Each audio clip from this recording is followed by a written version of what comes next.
ಎಲ್ಲರಿಗೂ ನಮಸ್ಕಾರ. ನಮ್ಮ ಕಡೆ ನೋಟ ನಮ್ಮ ಕಡೆ ಊಟ ಚಾನಲ್ಗೆ ಸ್ವಾಗತ. ಚಿತ್ರಾನ್ನ ಗೊಜ್ಜಿನ ಪುಡಿ ಕೇಳಿದ್ರಲ್ಲ, ಇವತ್ತಮ್ಮ ಮಾಡಿ ತೋರಿಸ್ತಾ ಇದ್ದಾರೆ. ಜಾಸ್ತಿ ಇಂಗ್ರೀಡಿಯೆಂಟ್ಸ್ ಬೇಕಾಗಲ್ಲ, ಇಷ್ಟೇ ಅಲ್ವಮ್ಮ? ಕಡಿಮೆ ಪದಾರ್ಥದಾಗೆ ಮಾಡ್ಕೊಳ್ಬೋದು. ಜಾಸ್ತಿ ಬೇಕು ಅಂದ್ರೆ ಜಾಸ್ತಿ ಮಾಡ್ಕೋಬಹುದು. ಜಾಸ್ತಿ ತಗೊಂಡು ನಾವು ಸ್ವಲ್ಪ ಮಾಡ್ತಾ ಇದ್ದೀನಿ. ನಮ್ಮನೆಗೆ ಸ್ಯಾನೆ ಜನ ಅನ್ನಂಗಿದ್ರೆ ಒಂಚೂರು ಹೆಚ್ಚಾಗಿ ಪುಡಿ ಮಾಡ್ಕೊಂಡು ಇಕ್ಕೊಂಡ್ರೆ ಬರ್ತೈತಿ. ನಿಮ್ಗೆ ಚಿತ್ರಾನ್ನ ಮಾಡಿದಾಗೆಲ್ಲ ಬೇಕಾಗ್ತೈತಿ. ಏನೇನ್ ಬೇಕು ಗೊಜ್ಜಿನ ಪುಡಿ? ಏನೇನ್ ತಗೊಂಡಿದ್ಯಮ್ಮ? ಈಗ ಜೀರಿಗೆ, ಮೆಂತ್ಯ, ಅರಿಶಿನ, ಕಡ್ಲೆ. ಅದಕ್ಕೆ ಮೆಂತ್ಯಕ್ಕಿಂತ ಜೀರಿಗೆ ಜಾಸ್ತಿ. ಮೆಂತ್ಯಕ್ಕಿಂತ ಜೀರಿಗೆ ಜಾಸ್ತಿ ತಗೋಬೇಕು, ಚೆನ್ನಾಗಿರುತ್ತೆ. ಇದನ್ನ ಹುರ್ಕೋಬೇಕೀಗ. ಎಲ್ಲ ಹುರ್ಕೋಬೇಕಾ? ಈಗ ಹುರ್ಕೊಂತೀನಿ. ಹಂಚಿಕ್ಕಿದ್ದೀನಿ, ಹುರ್ಕೊಂತೀನಿ. ಹಾಗೆವೆ ಈ ತರ ಸೌಂಡ್ ಬರ್ಬೇಕಷ್ಟೇ. ಈ ತರ ಸೌಂಡ್ ಬರ್ಬೇಕು. ಈ ತರ ಕೆಂಪು ಆಗ್ಬೇಕು. ಅವ್ ಜೀರಿಗೆ ಆಗ್ಯಾವೆ ಅಂದ್ರೆ ಗೊತ್ತಾಗುತ್ತೆ. ಆ ಗೌಲು ಬರುತ್ತೆ, ಆಗಿರೋ ಗಮತ್ತು. ಅರಿಶಿನ ಬಿಸಿ ಮಾಡ್ಕೊಂತೀನಿ. ಮೆಂತ್ಯನ ಹಾಕಿದ್ದೀನಿ. ನೀವು ಪುಡಿ ಮಾಡಿ ಕೇಳಿದ್ರೆ ನೀನು ಅನ್ನ ಒಗ್ಗರಣೆಗೆ ಹಾಕು, ಗೊಜ್ಜು ಮಾಡು, ಎಳ್ಳಿಕಾಯ್ದು ಮಾಡು, ನಿಂಬೆಹಣ್ಣಿನ ಮಾಡು, ಮಾವಿನಕಾಯ್ದು ಮಾಡು, ಎಲ್ಲಕ್ಕೂ ಪುಡಿ ಬರ್ತೈತಿ. ಇದು ಮಾವಿನಕಾಯಿ ಚಿತ್ರಾನ್ನ ಮಾಡು ಬರ್ತೈತೆ. ಎಳ್ಳಿಕಾಯ್ದು, ನಿಂಬೆಹಣ್ಣಿಂದು ಎಲ್ಲಕ್ಕೂ ಇದು ಪುಡಿ ಉಪಯೋಗ ಆಗುತ್ತೆ, ಚೆನ್ನಾಗಿರುತ್ತೆ. ಈಗ ಮಿಳಿಸ್ತೀನಿ. ಆಗಿವೆ ಕಡ್ಲೆನೇನು ಉರಿಯಂಗಿಲ್ಲ, ಕಡ್ಲೆ ಉರಿಯಂಗಿಲ್ಲ, ಏನಿಲ್ಲ. ಈಗಳಮ್ಮ ಅರಿಶಿನ ಹಾಕಿದ್ದೀನಿ, ಮೆಂತ್ಯ, ಜೀರಿಗೆ, ಕಡಲೆ ಇವನ್ನ ರುಬ್ಬಿ ಪುಡಿ ಮಾಡ್ಕೊಂತೀನಿ.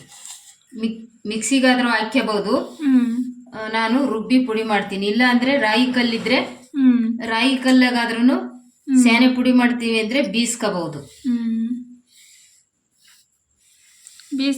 ರುಬ್ಕೋಬಹುದು. ಈ ಮದ್ವೆ ಪದ್ವೆ ಅಂತ ಗೊಜ್ಜಿನ ಪುಡಿ ಸ್ಯಾನೆ ಬೇಕು ಅಂದ್ರೆ ರಾಯಿ ಕಲ್ಲಾಗ ಬೀಸ್ಕೋಬಹುದು, ಇಲ್ಲ ಅಂದ್ರೆ ಮಿಕ್ಸಿಗೆ ಹಾಕೋಬಹುದು. ಮದ್ವೆ ಅಂತ ಫಂಕ್ಷನ್ಗಳಿಗೂ ಗೊಜ್ಜಿನ ಪುಡಿ ಬೇಕಾಗುತ್ತೆ. ನೀನೇನೇ ಫಂಕ್ಷನ್ ಮಾಡಿದ್ರು ಗೊಜ್ಜಿನ ಪುಡಿ ಬೇಕಾಗ್ತೈತೆ. ಅದಕ್ಕೆ ಪುಡಿ ಮಾಡ್ಕೊಂಡು ಇಕ್ಕೊಂಡ್ಬಿಟ್ರೆ ಎಲ್ಲ ಹುರ್ಕೊಂಡು ಬೇಕಾಗ್ತೈತೆ ಅರ್ಜೆಂಟ್ಗೆ. ಜಾಸ್ತಿ ರಿಸ್ಕು ಇಲ್ಲ, ಏನೂ ಇಲ್ಲ ಮಾಡೋದು. ಫಸ್ಟ್ ಟೈಮ್ ಮಾಡೋರು ಮಾಡ್ಕೊಬೋದು ಒಂದೇ ಟೈಮ್ಗೆ. ಏನಿಲ್ಲ, ಮೆಂತ್ಯಗಿಂತ ಜಾಸ್ತಿ ಜೀರಿಗೆ ತಗೋಬೇಕಷ್ಟೇ. ಹೌದು. ಒಂದು ಸ್ವಲ್ಪ ಕಡಲೆ, ಒಂದು ಸ್ವಲ್ಪ ಅರಿಶಿನ ನೀವು ಯಾವ್ದಕ್ಕೂ ಒಗ್ಗರಣೆಗೆ ನೀವು ಅರಿಶಿನ ಪುಡಿ ಹೆಂಗ್ ಉದುರಿಸ್ತೀರೋ ಇದನ್ನು ಹಂಗೆ ಉದುರಿಸ್ಬಿಟ್ಟು ಒಗ್ಗರಣೆಗೆ ಎಳ್ಳಿ ಹುಳಿನ ನಿಂಬೆ ಹುಳಿನ ಇಟ್ಕೊಂಡ್ರೆ ಒಗ್ಗರಣೆಗೆ ಚೆನ್ನಾಗಿರುತ್ತೆ.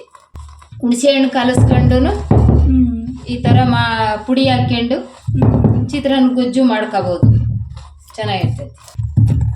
ಇವಾಗ ಅರಿಶಿನ ಪುಡಿ ಸಪ್ರೇಟ್ ಹಾಕೋಬದ್ಲ ಅದಕ್ಕೆ ಹಾಕ್ಬಿಟ್ಟು ಪುಡಿ ಮಾಡಿಕೊಂಡ್ರೆ ಚೆನ್ನಾಗಿರುತ್ತೆ. ಈ ಅಂಗಡಿಗೆ ತಂದಿರೋ ಪುಡಿಗಿಂತನ ನಾವು ಬೋಟ್ ಪುಡಿ ಹಾಕಿದ್ರೆ ಚಂದ. ಅರ್ಶಿನ ಬೋಟ್ ಹಾಕಿದ್ರೆ ಚಂದ. ಈ ಅರ್ಶಿನ ಬೋಟ್ ಹಾಕಿದ್ದೀರಾ ಅಂದ್ರೆ ನೀವು ಚಿತ್ರಾನ್ನ ಗೊಜ್ಜಿಗೆ ಅರ್ಶಿನ ಹಾಕೋ ಅವಶ್ಯಕತೆ ಇಲ್ಲ, ಅಲ್ವಮ್ಮ? ಕಣಮ್ಮ. ಇದುವರೆಗೂ ಯಾರಿಗೆ ಈ ಗೊಜ್ಜಿನ ಪುಡಿ ಬಗ್ಗೆ ಗೊತ್ತಿಲ್ಲ, ಒಂದ್ಸಲ ಈ ಥರ ಮಾಡ್ಕೊಂಡು ಗೊಜ್ಜು ಮಾಡ್ರಿ, ಚೆನ್ನಾಗಿರುತ್ತೆ.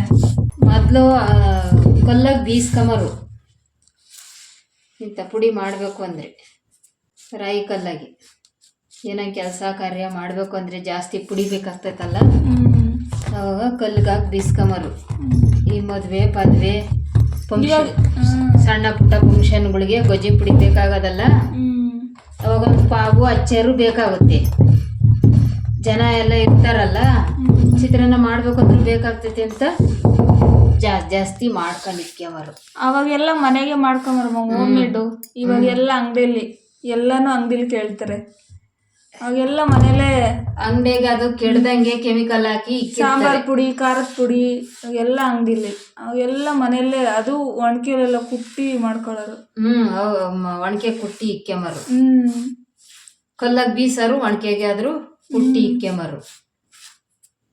ಅದು ಕೆಡ್ದಂಗಿರ್ಲಿ ಅಂತ ಕೆಮಿಕಲ್ ಮಿಕ್ಸ್ ಮಾಡಿ ಹ್ಮ್ ಕೆಡ್ದಂಗ್ ಮಾಡೋಗ್ತಾರೆ ಅಂಗಡಿಗಳದು. ಹ್ಮ್ ಇದು ಹಂಗಲ್ಲ, ನಾವ್ ಈ ತರ ಪುಡಿ ಮಾಡಿ ಇಕ್ಕೊಂಬಿಟ್ರೆ ಹ್ಮ್ ನೀನ್ 6 ತಿಂಗಳಾಗ್ಲೇ ಬತ್ತೈತಿ. ಹ್ಮ್ 6 ತಿಂಗಳು 3 ತಿಂಗಳು ಇಕ್ಕ ತಿರು ಮುಗಿತಿದಂಗೆ ತಿರು ಮಾಡ್ಕ. ಹ್ಮ್ ನಮ್ ಕೈಗಳದು ಮಾಡ್ಕೊಂಬದ್ ಹೆಂಗೈತೆ, ಅಂಗಡಿಗಳು ತಿನ್ನೋದ್ ಹೆಂಗೈತೆ. ಹ್ಮ್ ಹ್ಮ್ ನಾವ್ ಮಾಡಿದ್ರೆ ನೀಟಾಗಿ ಮಾಡ್ತೀವಿ. ಹೋಟ್ಲು ಊಟಕ್ಕಿಂತ ಮನೆ ಊಟ ಚಂದ ಅಲ್ವೇ? ಮತ್ತೆ ಹಂಗೆ ಎಲ್ಲನ. ಆಯ್ತಾ ಗೊಜ್ಜಿನ ಪುಡಿ? ನಮ್ಮ ಮಾತು ಇಷ್ಟೇ ನೋಡಿ ಗೊಜ್ಜಿನ ಪುಡಿ. ಯಾರೆಲ್ಲ ಕೇಳಿದ್ರಿ ಗೊಜ್ಜಿನ ಪುಡಿ. ಅದಕ್ಕೆ ಟೈಮು ತಾಮಲ್ಲ, ಹ್ಮ್ ಬೇಗ ಮಾಡ್ಕೋಬೋದು. ಈಗ ನೋಡ ಎಷ್ಟೊತ್ತಾತು, ಒಂದು 5 ನಿಮಿಷಕ್ಕೆ ಆಗೋಯ್ತು. ಹುಣ್ಸೆಹಣ್ಣು ಗೊಜ್ಜು ರೆಸಿಪಿ ಹಾಕಿದಾಗ ಆ ವಿಡಿಯೋಸಿಗೆ ತುಂಬ ಅಂದರೆ ಬಂದಿರೋ ಕಾಮೆಂಟ್ಸ್ ಎಲ್ಲನೂ ಗೊಜ್ಜಿನ ಪುಡಿ ಬೇಕು ಅಂತ. ಗೊಜ್ಜಿನ ಪುಡಿ ವಿಡಿಯೋ ಹಾಕ್ತಾಯಿದ್ದೀವಿ, ಬೇಗ ನೋಡಿ. ವಿಡಿಯೋ ಇಷ್ಟ ಆದರೆ ಪ್ಲೀಸ್ ಲೈಕ್ ಮಾಡಿ ಮರಿದಿರಾ ಅಂತ ಹೇಳ್ತಾ, ವಿಡಿಯೋ ಇಷ್ಟ ಲೈಕ್ ಮಾಡಿ, ಕಮೆಂಟ್ ಮಾಡಿ, ನಿಮ್ಮ ಅನಿಸಿಕೆ ಅಭಿಪ್ರಾಯಗಳನ್ನು ತಿಳಿಸಿ. ಹಾಗೆ ಇನ್ನೂ ಯಾರು ನಮ್ಮ ಕಡೆ ನಮ್ಮ ಕಡೆ ಊಟ ಚಾನಲ್ ಸಬ್ಸ್ಕ್ರೈಬ್ ಮಾಡಿಕೊಂಡಿಲ್ವಾ, ದಯಮಾಡಿ ಸಬ್ಸ್ಕ್ರೈಬ್ ಮಾಡಿ, ನಮಗೂ ಸಪೋರ್ಟ್ ಮಾಡಿ ಅಂತ ಹೇಳ್ತಾ ನಾವಿನ್ನು ಈ ವಿಡಿಯೋದಿಂದ ಹೋಗಿ ನೆಕ್ಸ್ಟ್ ವಿಡಿಯೋದಲ್ಲಿ ಬರ್ತೀವಿ.